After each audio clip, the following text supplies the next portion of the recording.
the cup and the league all to be won. Everyone knows there's a job to be done, and with a team so fine, I'm proud they're mine. We'll be singing this song. For real bars of Birmingham Athletic, and now we are on song. For real bars of Birmingham Athletic, and we'll go marching on.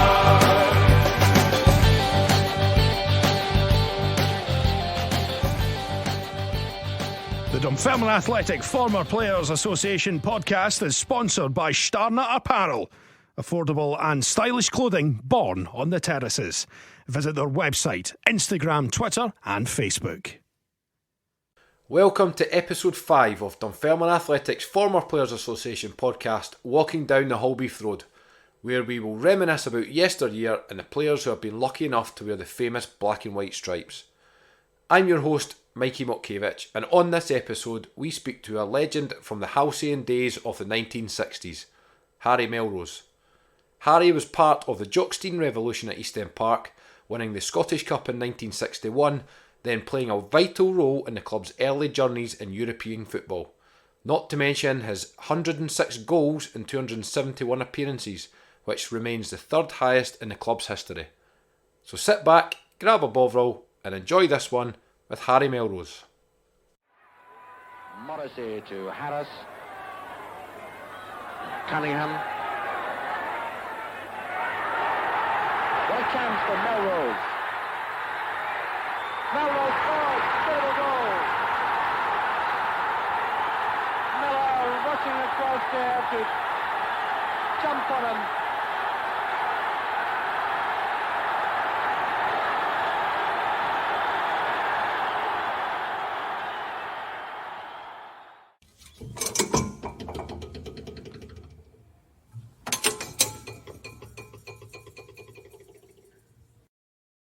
So Harry, thanks for joining us on Walking Down the Halbeath Road, the podcast brought to you by the Former Players Association. How are you doing?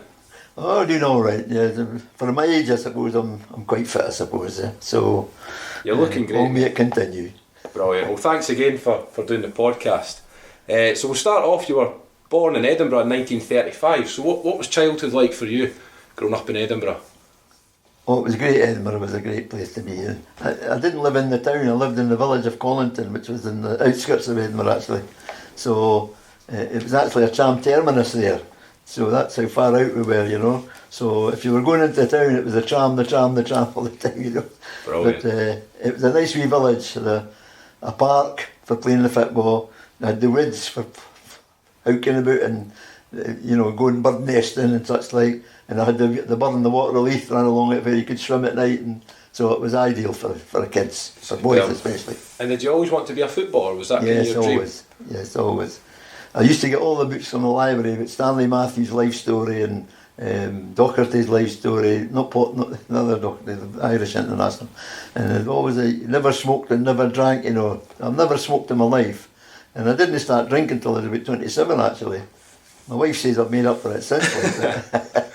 But I always wanted to be a football player. Plus my father ran the village football team in Collington. So there was always a ball available. And the ball used to hang in a net outside the front door in a cupboard. And when my brother Robin, who was with Dunfermline for a wee while as well, and my big brother George, who was playing with St Mirren at the time, used to take the ball out when you come back from school and down the park playing football. As long as you were back and that ball was dubbined and cleaned and back in the net before the old man come back from his work at 5 o'clock, you were all right, you know. So there was always a ball available, which is good, you know. Brilliant. And you started your youth career at Dalkeith Thistle, is that correct? That was my junior team, yes. So what's your memories playing for Dalkeith? Well, they only won the league once in their career, and I captained them that year, so that was a bit of a thing for me, you know. But they were very good to us, Dalkeith. The village businessman, a butcher, took over the club, and then he started signing young lads, and I was one of them, and Robin was another one. And they just sort of built it up, and we were all together for about 3 or 4 years before people started moving on to bigger clubs and that. So it was like a family club, as Dunfermline is. Dunfermline's always been a sort of family club, you know.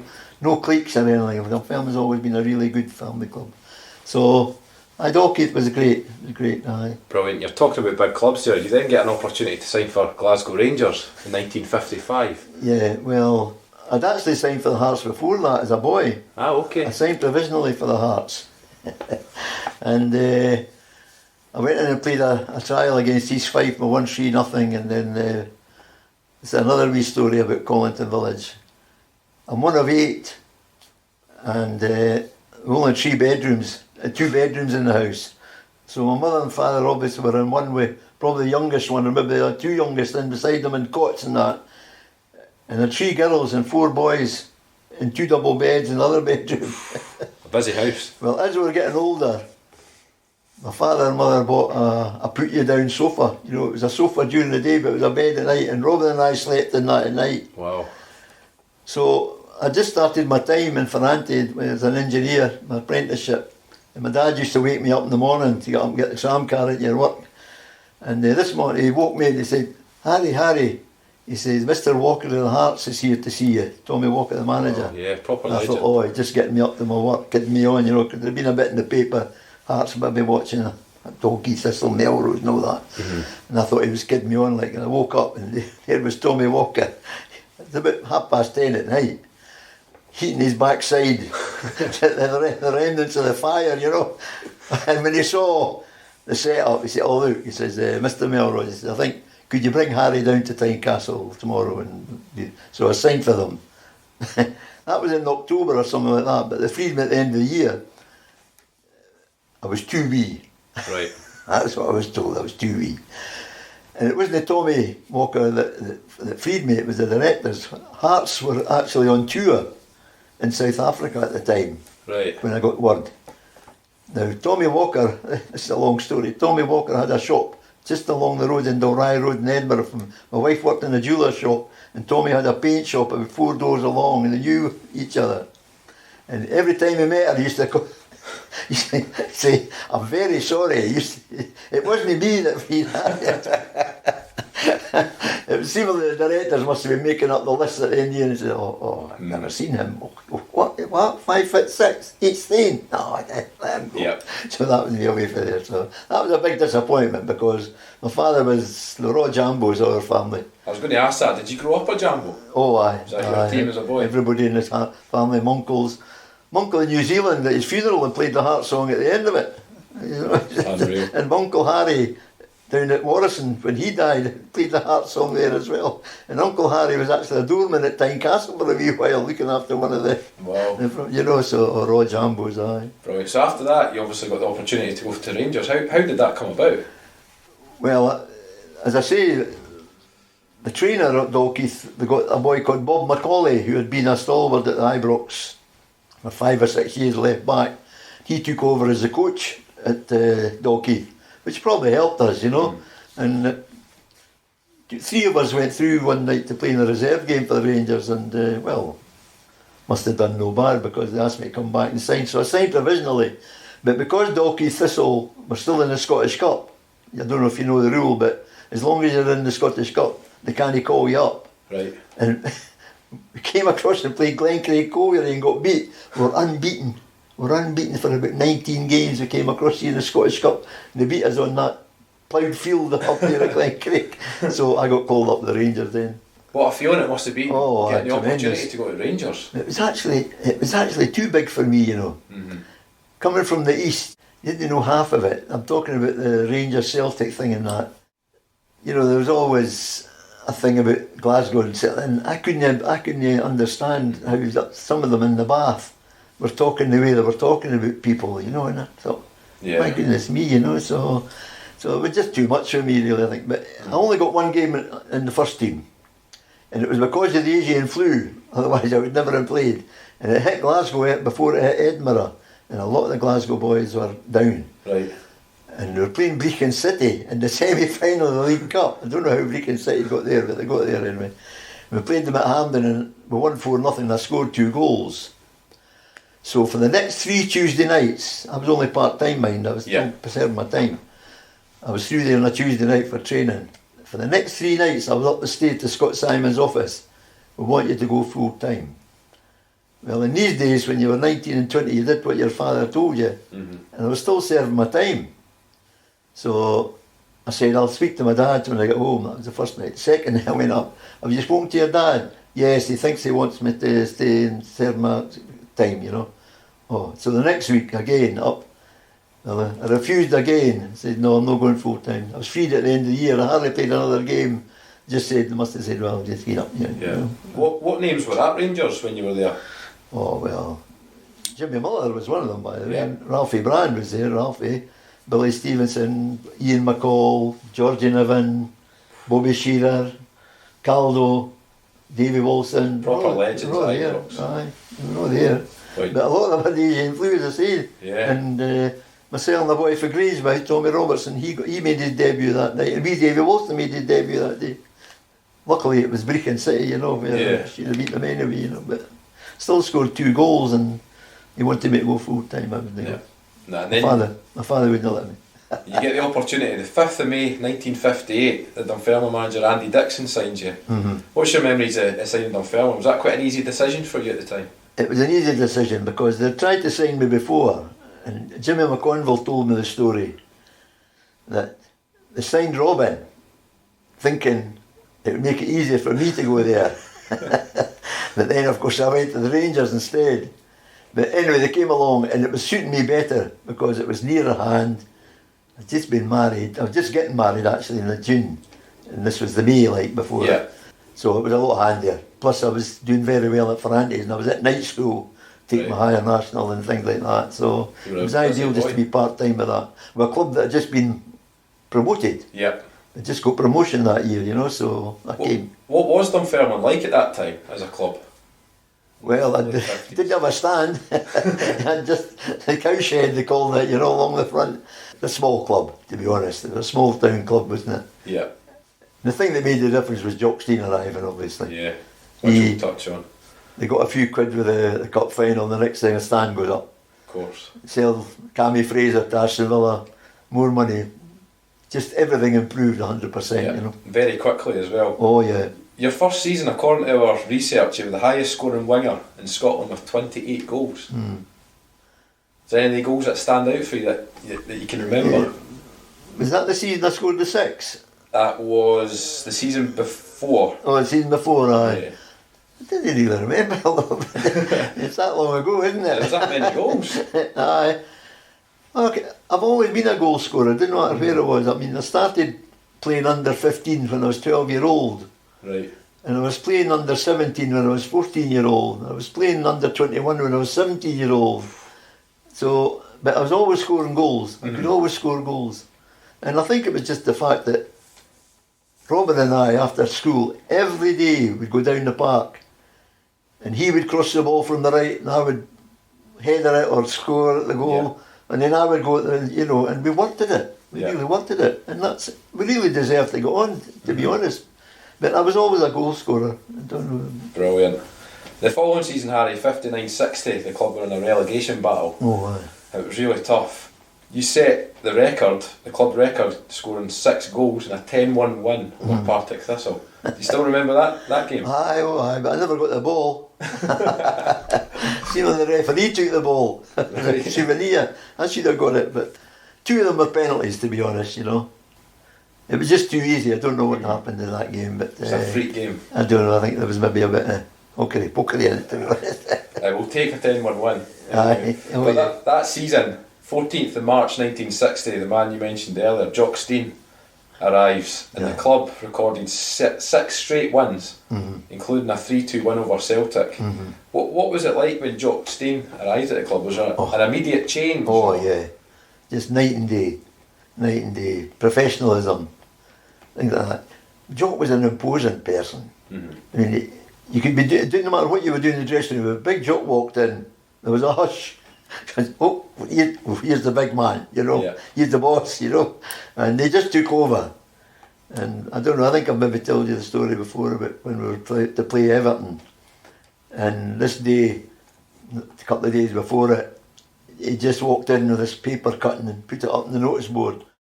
Who are those country cousins, the Everton players? Saying, Dunfermline, who are they, you know? Never said a word, just came in, put it up. Of course, your boys like Willie Cunningham and Geordie Miller for that horn, you know. Rubbing their hands, say, aye, we'll show them who the country because of that. That was the sort of thing Jock did, though. Just well ahead of his time. Action speaks louder than words sometimes, you know. Just fantastic he was. His handling of players was just out of this world. I was going to ask you that, his man management. Oh, fantastic. What was it he did? What was it he had, would you say? What was the magic? I'll tell you, he tried to impose himself on it right away, which was the right thing to do. And the first thing he did was he gathered us all together and said, now look, he says, training is very important. This is your life. This is where you make your wages and that. So he says, I want everybody here on time. Anybody that's more than 5 minutes late for training gets fined a £5. I was only part-time, I was on £15 a week. So if you didn't win your game, you were doing a tenner with tax, you know. Yeah. So to this day, I've been a great timekeeper. I've always been a great timekeeper, and I fall out more with my wife about timekeeping than I ever fall out with her about anything else. It's really good discipline. I think that everybody should be, you know, if you say you're going to be there at 2 o'clock, be there at 2 o'clock. Yeah. And I've always been a good timekeeper, and that's where it was set. Big joke. And the boys from Edinburgh used to come across in the train. We were always in time. Wally Callaghan and John Lunn and that were always late. They were living up the road, you know. Brilliant. Jock came in March, like we said. The club then stayed up, which was a bit of a miracle. And then the magic really did start to happen. Yeah. Following season, we get to the Scottish Cup final. First time in the club's history. What was your memories of the run-up to that game? I think you played in every game. No, I missed the first game at Berwick because I'd been injured against Aberdeen just a couple of weeks before. And a funny story about that one as well. When we were getting the train in Edinburgh to go down to Berwick, Geordie Peebles didn't turn up. Now, I was hurtling. Jock Stein said to Jimmy Stevenson, the trainer, go and try Harry along the platform there, see how his ankle is. So there was me getting a fitness test on the railway station platform at Waverley Station, and Jimmy says, oh boy, no chance, boy. But luckily Geordie had got somebody who cajoled into running him down with a car because he had missed the train, you know. So that was me getting a fitness test. I was knackered. But I played in every round after that. Aye. Was there a belief quite early on that the club could go all the way under Jock Stein?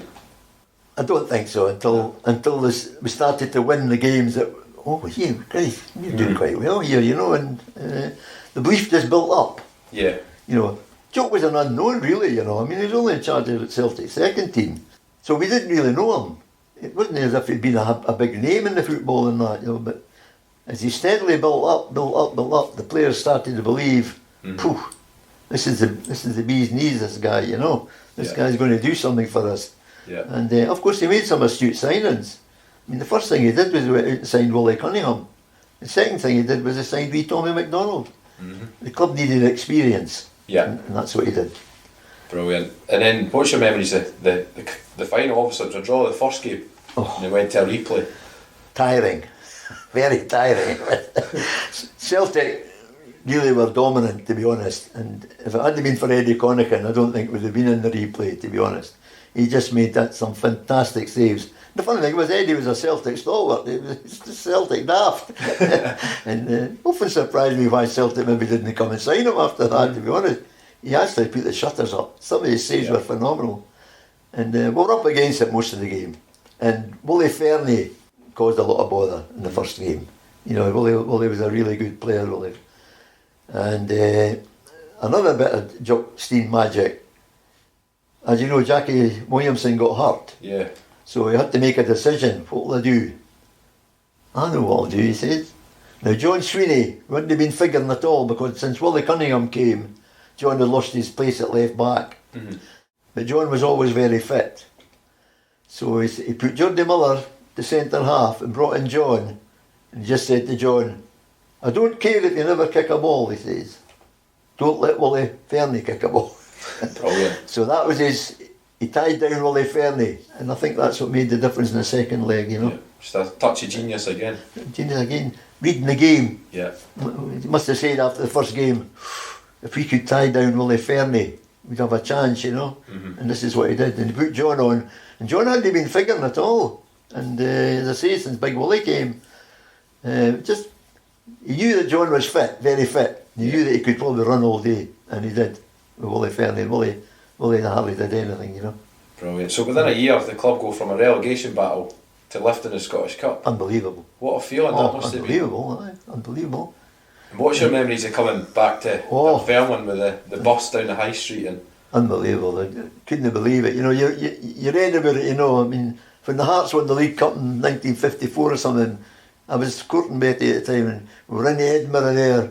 We were up in the balcony in Princess Street and everything, you know, we were there. Whew, must be magic that, you know, everybody turning out for you. And it happened to us again in 1961. That's unbelievable. The band coming down the road, you know, in the front of the bus, picked up the bus, Rosyth I think it was, and then we came up and down the high street. Fantastic. Is it still quite vivid in your memory? Aye. Was it quite surreal at the time? I just can't imagine what it must have felt like. It was just unbelievable, to be honest. Surreal. And then up in the balcony in the city chamber, you know, and then every player asked to say a few words to the crowd that were all down there.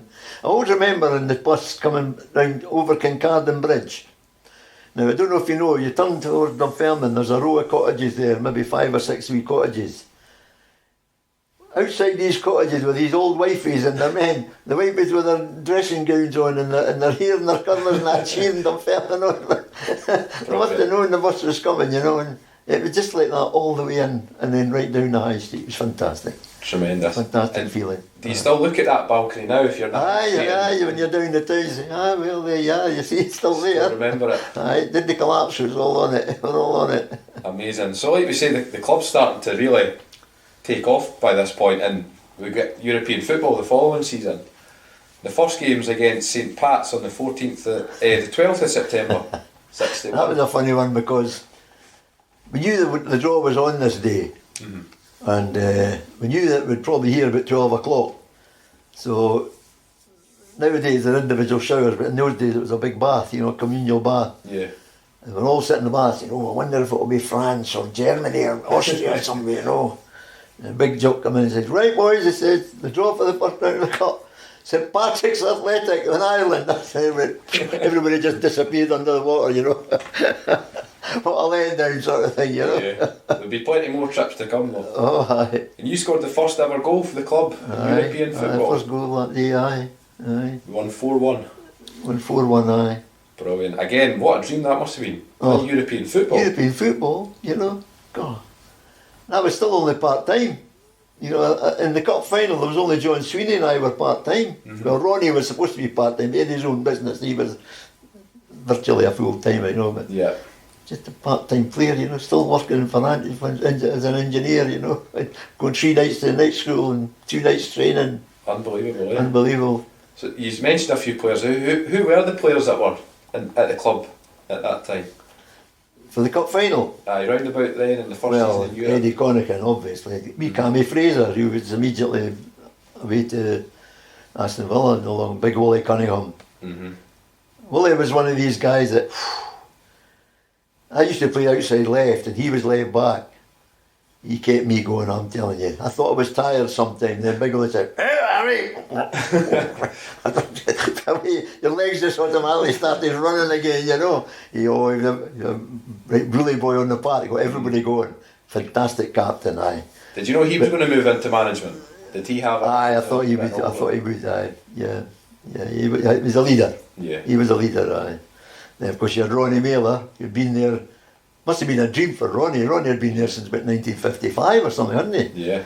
What a dream for him as well. Then with Geordie Miller, young boy at the time, Geordie. Peebs, who had been with the club since 55 as well or something, you know. Yeah. Alex Smith, of course. Yeah. Big Charlie D. Yeah. Aye. Davy Thompson brought in. When Big Danny had a knock, brought Davy in. Davy scored the first goal. Amazing. What a dream, eh? I know, it's amazing. It's amazing. We spoke about your goal there against St Pat's. You then got another goal against FK Vardar in a 5-0 win. Do you remember the trip out to the Vardar game? I'll tell you what I remember about the Vardar. We were living in this big hotel and we came down for dinner, and there was this old guy who was playing an accordion, playing a lot of it, and it was really, you know, looked like big businessmen and everything with their wives and that. He stuck up Delilah. The whole place erupted. All these gentlemen and wives, my, singing that. It's unbelievable. I always remember that, you know. We're all just eating dinner and having the bread and that, and all boys playing just some wee numbers and that. You know. Then he struck up the whole place erupted. But the referee that day the away game was a bit of a homer. I think he'd actually played for Ridgebest. Somebody thought he'd actually played for Ridgebest. Something, but anyway. We didn't get much over there, so it was a good job we had the 4 goals at home. Yeah. Lost 2-0 over there, but it was a bit of a homer there. And then the next game you spoke about earlier, the Everton one. Oh. I think were English champions at the time, was that correct? They were called the Bank of England team at the time because they were buying all the good players in England and Scotland. Well, they got Ian Ewer from Dundee, Alec Young for the Hearts, George Thompson for the Hearts, then there'd be Billy Bingham, Irish international, the England goalkeeper, West. They'd just been buying all the good players and thinking that would be the success. So, but as I told you the story earlier about Big Jock with the bringing in the cutting, and just put everybody's back up. And so we got beat 1-0 down there. And there was a doubt about the goal if it was ever over the line. Big Willie booted it off the line. The goal and said it was never ever in. But they gave the goal one, so we got beat 1-0 down there. But that was Big Jock's genius again. This was the first time we'd ever played with a sweeper behind the back 4. You know, Big Jock had been abroad and that and things like that and studying and that, and this is what he did when we went down to Everton. He played Big Willie behind the back 4. So, which nowadays is like the norm, but back then it was so ahead of his time. Aye. He was a forward thinking guy, wasn't he, Big Jock? Do you often wonder if he hadn't left to go to Hibs or Celtic, what he might have achieved here? I think he was always going to be. I think he was always designed for Celtic, to be honest. And Hibs was just another stepping stone, to be honest. He wasn't along with Hibs, was he? Like season or something. And he was always going to end up back there. And well, you see what he did with Celtic. Win the European Cup. Incredible, eh? With 11 guys that were all born within 20 miles of Glasgow. And that, unbelievable. I know. Total genius, man. He was a genius. But going back to the Everton game, when we brought them back to East End Park, obviously by then the stadium started to get redeveloped after Cammy left from Villa. Again, the club kept growing, like phenomenal. Yes. You see some of the crowds that were playing in some of these games, Everton and Valencia. Well, Valencia was a terrible night, as you probably know, and it was still about 12,000 then, but it was 25,000. Was it the Everton game, 25,000? Where did it come from? You're normally playing in front of 5,000, you know. All of a sudden, you've won the Scottish Cup, European Cup, the crowds are going up 8,000, 10,000, 12,000. Incredible. 25,000 against, like say, Everton. Fantastic. And do you remember that goal against Everton? I do actually, I was knackered. Was Willie shouting in your ear? It was near the end. And about 5 minutes before it, I'd got a break down the left wing and their fullback came across and battered me right onto the track, right against the side, you know, and I was injured and the trainer was across, Jimmy Steeves was across, then back on again. Then just 5 minutes later, getting near the end of the game, I don't know how many minutes there was to go, 10 or something I think. And 3 minutes from time. 3 minutes from the end. Was it 3? Aye. I didn't think it was as close as that. Anyway, we got tired because we'd all worked pretty hard and Big Willie played this ball from his own penalty area down through the inside left position. But I still had about 25-30 yards to go before the goal. And I was getting slower and slower and slower. I was getting to the goal. The goalkeeper was coming out. But I just clipped it by him with the outside of my right foot, you know, that side. He went that way, but I clipped it with the outside of my right foot that way. What a feeling. And then Big Danny dragged me to the ground. I could hardly get up again. I was piling on top of you, but it was a fantastic feeling. Brilliant. And the other game I was going to ask you about, you mentioned Valencia. What were the 3 games against Valencia like? Well, the first game we were well beat. When they really played abroad a lot, you know, wasn't the experience of playing against these teams. And Valencia just won the cup the year before. They were a good club. And they beat us 4-0. Pretty easily, to be honest. You know, but over here, I don't think the game should have been played, to be honest. It was brick hard and icy. The Spaniards came across with just the studded boots. Because we all had the baffies on, the flat soles and the rubber boots and that. So they were at a disadvantage right away. Some of them had tights on and gloves. They were feeling the cold, It wasn't Spain, it was Scotland. In December or something, was it? It was December, yeah. So we caught them cold right enough. But they were still a good team, but I think the conditions helped us a lot that night. What I was going to ask you, again, the genius of Jock Stein, he brings in Alex Edwards, Willie Callaghan, John Lunn, Jackie Sinclair, all young local boys. Young and wee. And wee, yeah. See, balance on the surface that it was. He didn't want big boys like Big Danny, and Big Danny was gangly and that, good player, gangly, and he must have said, Christ, the wee boys will be better on their feet in this, wee Alec and then Jackie on the other side. And just genius again. Were these guys not all 16, 17 years old as well at the time? So obviously he thought nothing of playing young Alec boys. Edwards made his debut. I was inside left to him against the Hibs when he was just over 16-year-old. At East End, we beat Hibs. And he played outside left. And I played inside left that day. And he was only 16. He was a great player. He was very unfortunate in so much as you had the likes of Willie Henderson and wee Jinky Johnson, boys like that were before him. Yeah. He was a smashing wee player. Yeah. Did you know even at 16 he was going to be a great player? He pinpointing his crosses and that, the way, I don't know how many goals were scored once he came into the team with the crosses from him. He just seemed to be able to pick people out. Yeah. In the box, crowded boxes and everything, And another thing he could do was he could be running full pelt and still cross the ball. A lot of boys like myself had to stop and cross it, get stopped and then cross it. And he could do it in full pelt, like Gordon Smith and the Hibs and that. You could do that as well, He was always a good player. Jackie Sinclair was a good player as well. Yeah. He obviously won the Fairs Cup with Newcastle. That's right. I was at the game that day. I was the manager of Berwick at the time. Brilliant. And I went down with Jock Wallace and Johnny Harvey, the Hearts. Johnny Harvey was the manager of Hearts and Jock Wallace was his coach. Well, Jock I took over from Jock at Berwick, and he was married to a Berwick girl actually, and knew him quite well, obviously going to Largs and that. And we all went down together, and so we beat each best dozer. Aye. A club you'd obviously played against. Aye. For Dunfermline. Aye. We hope you're enjoying this episode of Walking Down the Halbeath Road. We would also like to thank our sponsors at Inverkeithing Hillfield Swifts 2017s. The Swifts are an SFA quality marked community group and have competitive teams for every age group from mini kickers through to amateur level football. So if you're interested in youth football, why not check out their website www.swiftsfc.com. The following season, which I think was your last full season at the club, was 64-65. A certain player signed that season called Alex Ferguson. Aye. What was your memories of Alex as a player? Well, I was coming out of the team at the time. He was a good player, Alec. He was all elbows, he caused a lot of bother at the training. Because he'd be elbowing the likes of Jim McLean and that, and they were wanting to fight and all that. But he's a real battler. Great fighting spirit. Never say die, Wanted to win every game. He was a born winner, Alec. But I was in the team a lot with Alec because Big Willie had me out the team by this time. Bertie had taken over and I wasn't getting games. In fact, I was thinking I'd actually went full time the season after we won the cup. I went full time in 62. Right. Only because my wife had just had her second baby. There was only 18 months between them. And I thought, well, this would be a chance.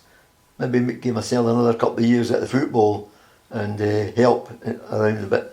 So I went full time actually in 62, and I was actually speaking to Big Willie about going back part time. I was going to start going back into engineering because I had my higher national and everything, and I would have got a job quite easy, I think. But as things worked out, I don't know if you remember 65, but they played Dundee United up at Dundee. And Dundee United were away down the bottom league and we were away at the top. I think they only drew or they got beat. And on the Monday, they had a rearranged game against the Lanark. So he obviously made changes, and I was one of them that he brought in. And won 6-0 and I scored 4 goals. So he couldn't leave me out the next game, but just so happened to be the semi-final of the Scottish Cup against the Hibs. But you scored on, didn't you? I scored again there, A pass by Lunn, and Melrose heads a goal for Dunfermline. from that right up to the final, I think I'd scored about 6 goals. Fergie had scored 1, John McLaughlin had scored 1, and Smithy had scored 2 or something, you know. There was no way you could lay me out of this cup final team either. And I hadn't been in the team all season. That's football, you know. And by this point, Jock Stein had left to go to Hibs. Willie Cunningham had taken over. What was Willie like as a manager? Oh, he was a good manager, Willie.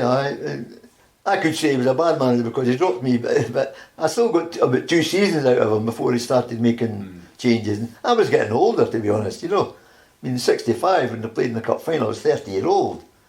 So I was on my way out. I knew that, and that's why I was wanting to go back to engineering, to be honest. Yeah. But Willie was a good manager, very astute. Yeah, and then you mentioned there the cup final. Jock Stein then goes to Celtic. Aye, and wins the cup. And wins the cup. We were so close that day, weren't we? We're 2-0. We're 2-1 up. I scored the first goal, and I tapped a ball to John McLaughlin at a free kick, and John put the second one in. We were running 2-1 at half time, and I thought this could go our way, you know. But then Bertie Auld, I think it was, scored the equaliser. Yeah. And then Billy McNeil, 6 minutes to go or something like that. But after that, I always remember this. Jackie Sinclair, who had a good shot, from about 10 yards, he had a shot at the goal, and it was a thunderbolt. And John Clark was standing on the line, and he hit his knee and went over the bar. Unbelievable, you know. I think if we'd got that equaliser, we'd have gone on to win that game because we were a better team than Celtic at that time, you know. And when you think that was the Celtic team that were effectively European champions, went on 2 years later. 2 years later to win the European Cup. Incredible. So, rounding up, you went the following season, 65-66. You only made 1 appearance that season. But overall, you made 275 appearances, scored 106 goals. Was there any games in particular or goals that stand out for you? Obviously, we've spoken about a couple of them. Obviously, the 6 goals, and then I scored 5 against Falkirk, which a lot of Dunfermline supporters would be happy about. Yeah, too right. And I scored that 4 against the Lanark as well, just before the 65 Cup final. But the goal against Everton, I think, was the one that gave me the most satisfaction. Yeah. Because it meant so much to the club and the supporters and that, you know. Plus, you're going on to the next round, you know. It must have been, for you guys, it must have been a bit like a fairy tale from going, like I say, relegation to winning the cup, to the ground getting developed, to European football. Just must have been a dream. I always go back, like say, wee Peebs and Big Charlie Dixon and that. You know, they joined, and Ronnie Miller joined the club in 55, and they were up and down like a yo-yo, and like Stirling Albion, and 1 year they would go up, and then the next year they go down and that. And then 10 years later, they're playing in cup finals, and 6 or 7 years later, playing in cup finals in Europe. Yeah. It's unbelievable. It is a fairy tale, you're right. It definitely was. And then, so you leave the club that season, and you join Aberdeen in October 65. Was there other clubs interested at the time, or was it just I don't think so, Aberdeen? no. I heard the story later, that Eddie told me later, he said he knew that Dunfermline were coming up to play Inverness in a friendly. I don't know if it was a testimonial for something. And I think Eddie had asked Big Ollie to play me because he knew what I could do, like. And we won about 7-0 or something. I think I scored about 3 goals that day. And so Eddie came down and signed me. Is that Eddie Turnbull? Aye. What was Eddie Turnbull like? Great manager. But tactically he was on par with Jock. But man management. He believed in the stick, Eddie believed in the stick more than you know, Jock was a stick and the carrot. He had a bit of both. Eddie was just a stick, I'm afraid. He just kicked backsides and all that, you know. But tactically, he was a very, very good manager. And he made you captain Aberdeen? Aye, I captained Aberdeen in the 67 Cup final. And, brilliant. He was a good man for me. I remember he was a bit of human about him. He came down and I was in the boardroom with Big Willie when Eddie arrived. And Big Willie actually tried to stop me going to Aberdeen because he said I could get the coach's job at Dunfermline. A lot of folk didn't know that. But right. I said, I want to play. I didn't want to. I want to play. I'm only 30. Could still play another 2-3 years. I never put any weight on. So I made up my mind. Eddie asked me to bring my wife down. He spoke to her as well. And I thought, that's a right human touch, that. Yeah. Now, you know that you're going up to Aberdeen, you have to take the kids, you'll have to find schools, you'll get your house all right and that. How do you feel? He was very good. But he said, "Oh yes, that's all right. I'll go where my husband goes," and that's it. Yeah. But it was, that was the human side of him. I felt that. Yeah. That's not like Eddie. But you get the wife on your side as well. Really important, wasn't it? In that year, 1967, you got a trip to America. Oh, fantastic! What's your memories there? Of going to America? 9 weeks in America. Well, my memory is that Eddie wasn't well at the time, and we're leaving from Aberdeen Airport, and Eddie drew me aside. He says, "Harry," I said, "Look," he says, "I'm not going to America." "You're not going?" He said, "No, I've got to get treatment." Seemingly the doctor was treating him for the wrong thing. He was treating him either for kidneys instead of lungs, or something like that. Anyway, it was something to stay behind for treatment. He would come out later on, he said, "But you're the manager." And Davy Shaw was the trainer, and I thought, well, Davy will be the top man, Yeah. You're the manager out there. Because I was coach by this time, Right. Well, player coach this time. God blame me, I'm going bevying, well, not bevying, having a drink with these lads, and then I'm going to have to tell them it's that and the other. But it was a fantastic trip. We were in a section with Sunderland and Wolves and all these people, And it was 9 weeks it ended up, because we did well. We won our section and went to play in a semi-final and went to play in the final. So it just went from 6 weeks to 9 weeks. And the Washington Whips. Aye, Washington was Whips. the team you were Aye. called, eh? We're based in Washington in the big hotel here. Oh, it was just fantastic. What an experience. The guys that ran the Washington Whips were like the people that, they're not millionaires, people that were in the baseball and the basketball and that. They're not millionaires, but didn't have a clue about football, Mm. And or soccer. there was one night we went to the British Embassy, and I had to go, and I took Jens Peterson with me. I like Jens, and I were quite thick, And I was a guest of honour at the British Embassy. So I made a wee speech. I said, "Well, we're over here to hope that we can get soccer off the ground in America. We hope we'll be good ambassadors for the club and that, from Aberdeen." And so I sat down. Chairman said, "Anybody got any questions for Mr. Melrose?" I was like, "Could you explain the offside rule?" Oh, God bless me. So I fuddled through, through that. And I sat down. "Any more questions?" I was like, "Could you explain the offside rule?" The same bloke. It's quite hard with people that didn't know the game at all. It's got to be one defender. That was an experience, but they treated us really well. What players were involved at Aberdeen at that point? Who was in your team? Well, the team was Ali Shue, the team Bobby Clark was the goalkeeper, of course, Jens Peterson, Frank Monroe, who immediately after that had scored 3 goals in the final against the Wolves from midfield. They signed him as soon as we got back to Aberdeen. Frank Monroe, Jimmy Smith that went to Newcastle. Boys like that. Me, Jimmy Wilson, Jim Story, come up from Leeds, Aye, a good bunch of lads, aye. And a boy from your time here, Paddy Wilson. And me, Paddy was in America as well. Brilliant. Aye. It was me that got Paddy to Aberdeen, actually. At the end of the season, Eddie said to me, "Is there anybody in Dunfermline, Harry, might be worth taking a chance on?" I said, "Well, boss, one I would maybe like to take a chance on would be Paddy Wilson. He's a very willing worker, hard working player. He'll listen to you, and he'll do anything you ask him to do. It's worth a chance." So he got a couple of good seasons at Aberdeen. They all went away to Berwick, and I think he went to Wraith Rovers, and then I took him down to Berwick as well. Brilliant. He was a willing player, Paddy. Hard worker. Hard worker, aye. And you spoke about Berwick there. You left Aberdeen, and then in 1969 you take over player manager of Berwick Rangers. Uh-huh. You guided them to 6th place in the 2nd division, which was their best ever position at that point. Mm-hmm. I take it you always wanted to move into management once you started your coaching. Once I started the coaching, I did. I went to Largs and the coaching courses, and got my badges, and I thought, well, engineering, I'd been away that long from engineering by this time.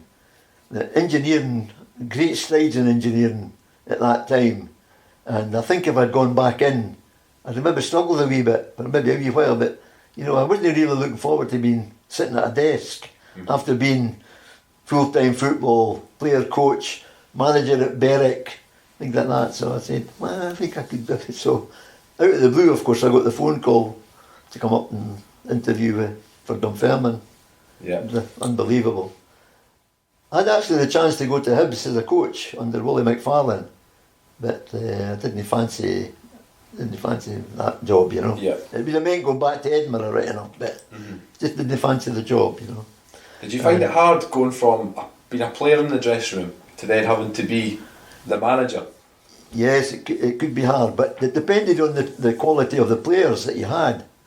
I mean, if you'd had a lot of bad players, I mean bad character-wise, it'd have been a lot harder.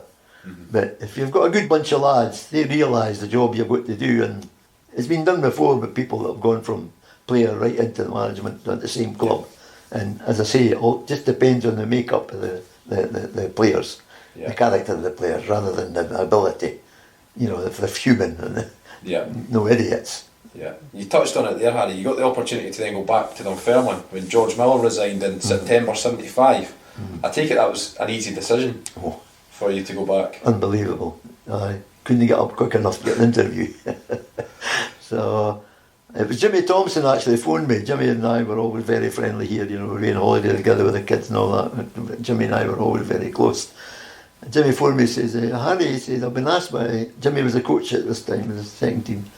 I've been asked by the chairman, wonder if you could come up and have an interview with the job. Jimmy, I says, when does he want me? I can leave now if you want.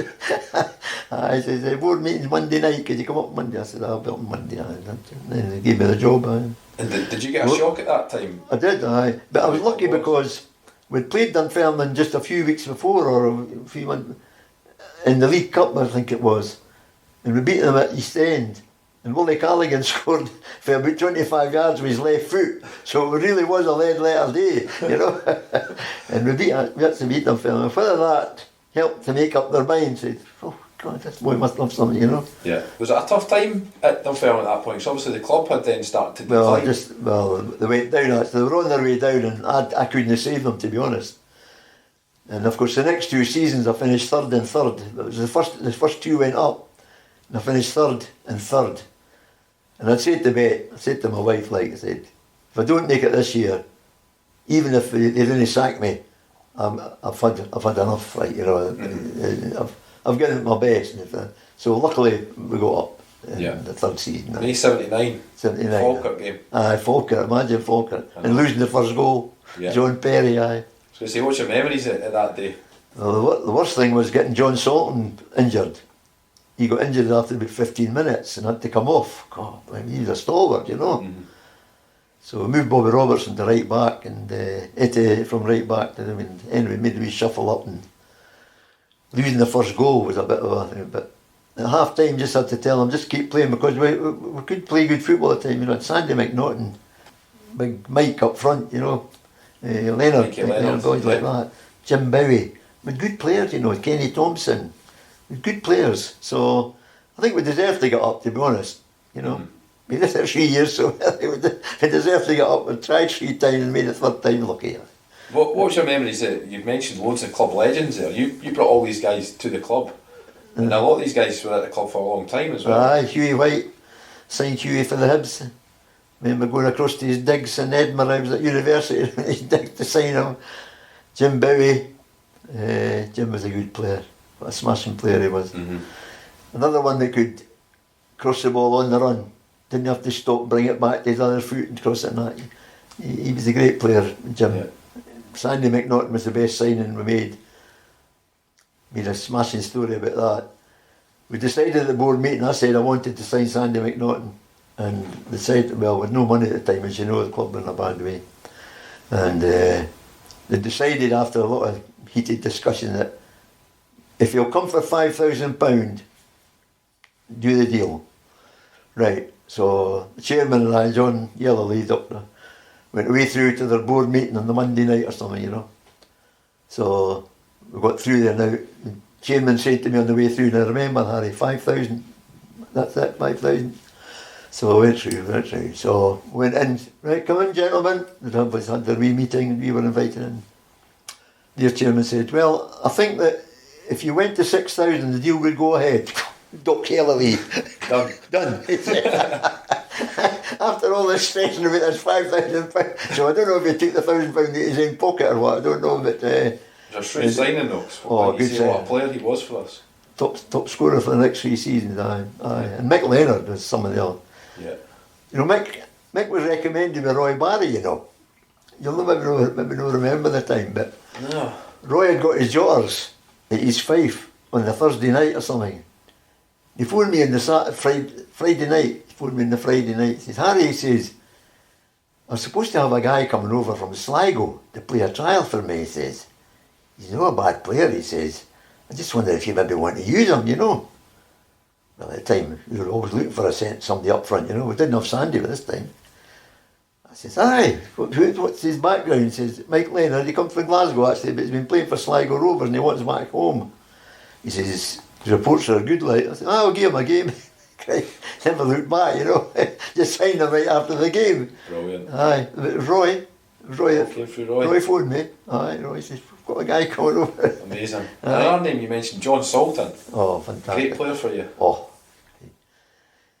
He was a stalwart, and he'd just been freed with the Hibs. And I remember him from a reserve game. Was it maybe Berwick played them in a reserve game or something, or we played there, Hibs. And I thought, that's a big imposing centre half, that, you know. So I had rearranged a pre-season game at Lynn Bank there. I was going to sign him anyway because I remembered him. And I said, that's just what we're needing. We need some of that, but Kenny Thompson behind him. Take a bit of getting past us.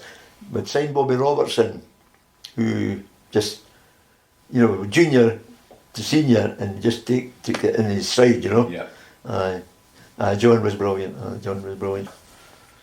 You resigned in December 1980. Yeah. Decided to call it a day. You then returned to East End in May 1990 as the club's general manager. Yeah. How did that come about?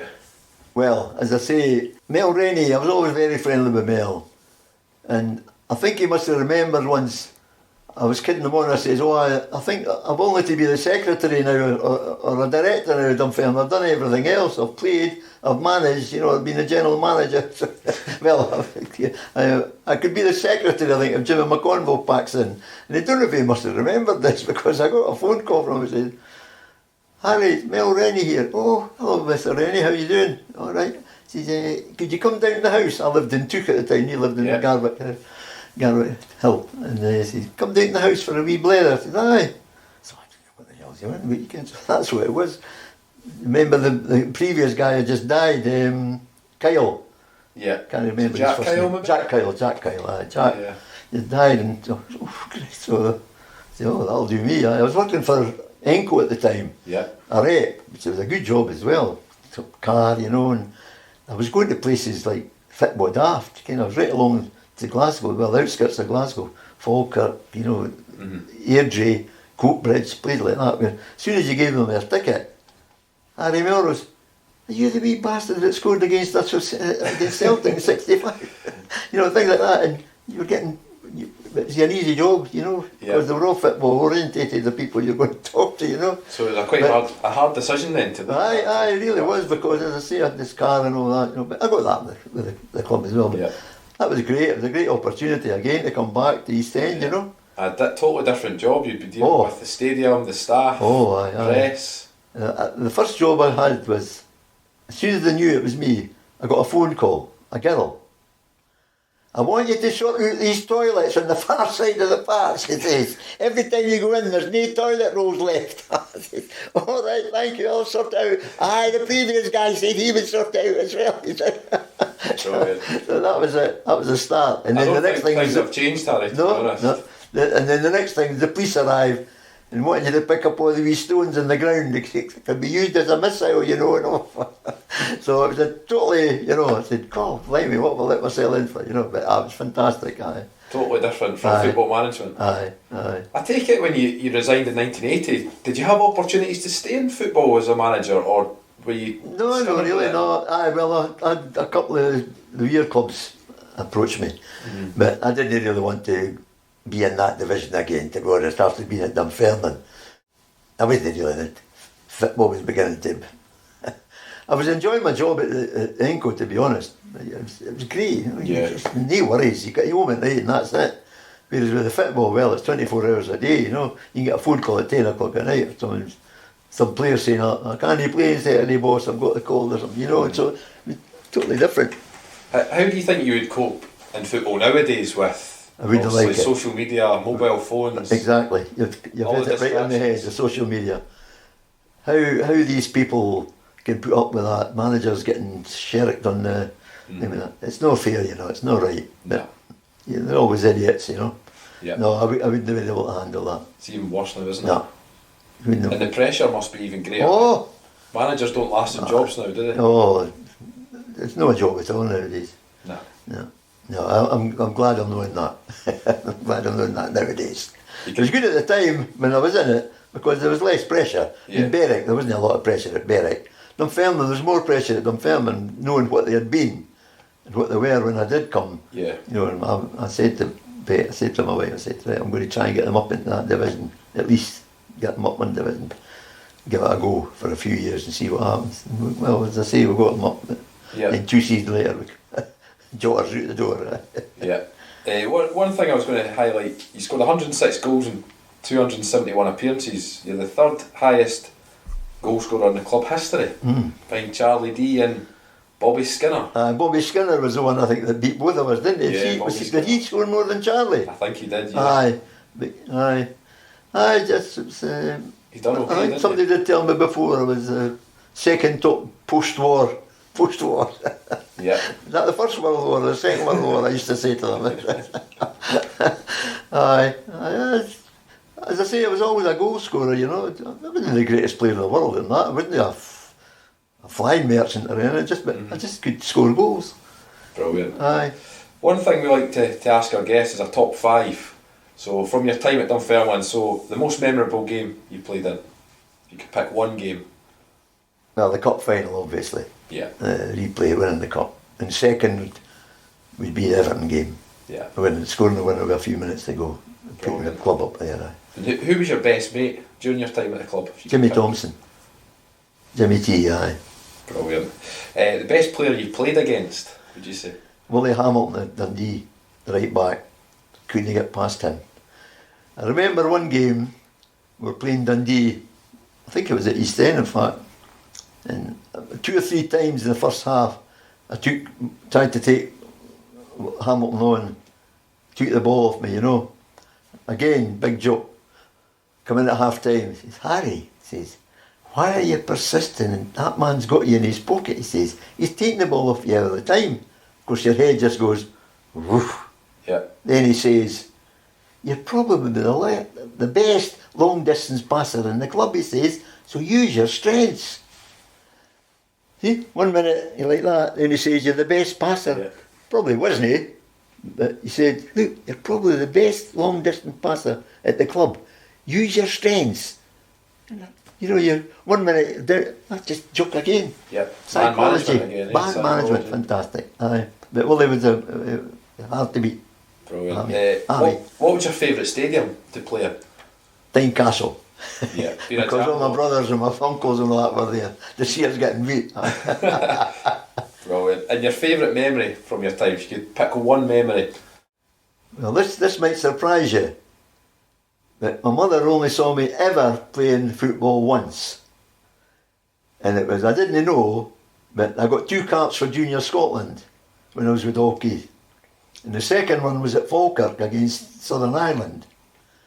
And I didn't know, but my father borrowed his boss's car and took my mum through to the game. And they were standing at the corner flag, weren't they, in the stand? Stand at the corner flag. And I scored the winning goal with 3 minutes to go. And he says, you want to see it? So he's telling everybody around the boot, that's my laddie that scored it. And I often think back, you know, I thought, fine. The only time she was ever at a football match in her life, you know. You must have made her so proud. Oh, fantastic, aye. Amazing. That's a great memory, that, for me, like, you know. That's brilliant, mate. She wasn't that, you know, because we were all into football. And my other 2 younger brothers were playing amateur football, you can. My brother, St Mirren and Robin, he was in the army playing for Swindon Town and all that.